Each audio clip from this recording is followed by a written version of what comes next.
Hello guys, nandito na naman po tayo. So, ngayon po ang gagawin lang po natin is papakita ko sa inyo yung update ng steps natin for the day. So, let's go jump in po sa app. So, andito na naman po tayo guys. So, papakita ko po sa inyo yung updated na calories natin na na-burn, steps, tsaka calories intake, tsaka yung ating weight for today.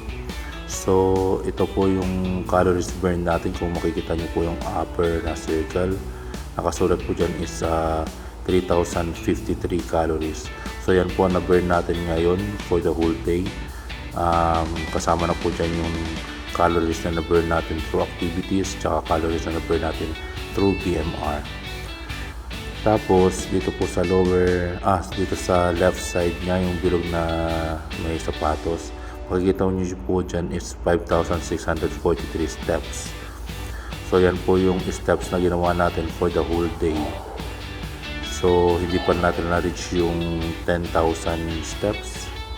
Tapos ito nasa gitna, meron tayong parang bilog na may prutas sa gitna. So yan is 1,192 calories. Yan po yung nakain natin for the whole day. So mababa pa rin kaysa sa calorie na required sa atin para huwag mag-lose ng weight o ma-maintain lang. Tapos yung sa right side naman po na bilog, yan po yung 245.5 pounds. So yan po yung timbang natin ngayon. So nag-gain po tayo ng 3.3 pounds pala. Nag-gain po tayo ng 3 pounds. So hopefully sa Wednesday may baba ko yan sa 240 pounds. Kasi yun po ang target natin sa Wednesday. Okay, yun lang po guys. Maraming salamat po guys. Dito na lang po. Hello guys, so yun po ang mga result ng metrics natin na nasa app na pinakita ko.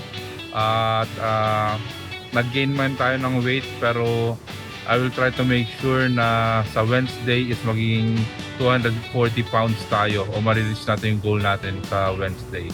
So hanggang sa susunod na video na po, at please like, subscribe and follow to my social media accounts. Nasa description po below.